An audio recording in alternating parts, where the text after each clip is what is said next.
This is making you massive.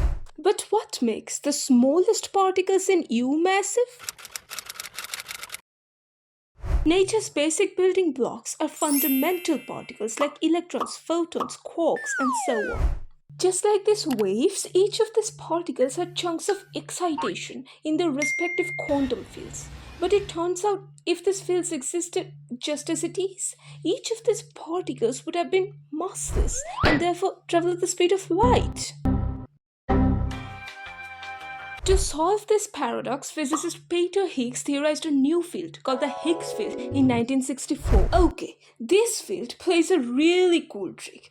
To visualize, consider a room full of exhausted and naughty high schoolers. If they behaved like the Higgs field, they would, despite being tired, jump, say 246 times.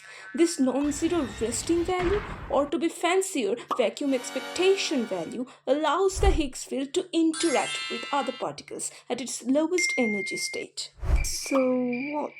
Consider a red carpet. If someone really special like Emma Watson walks down, people would mob around her like crazy.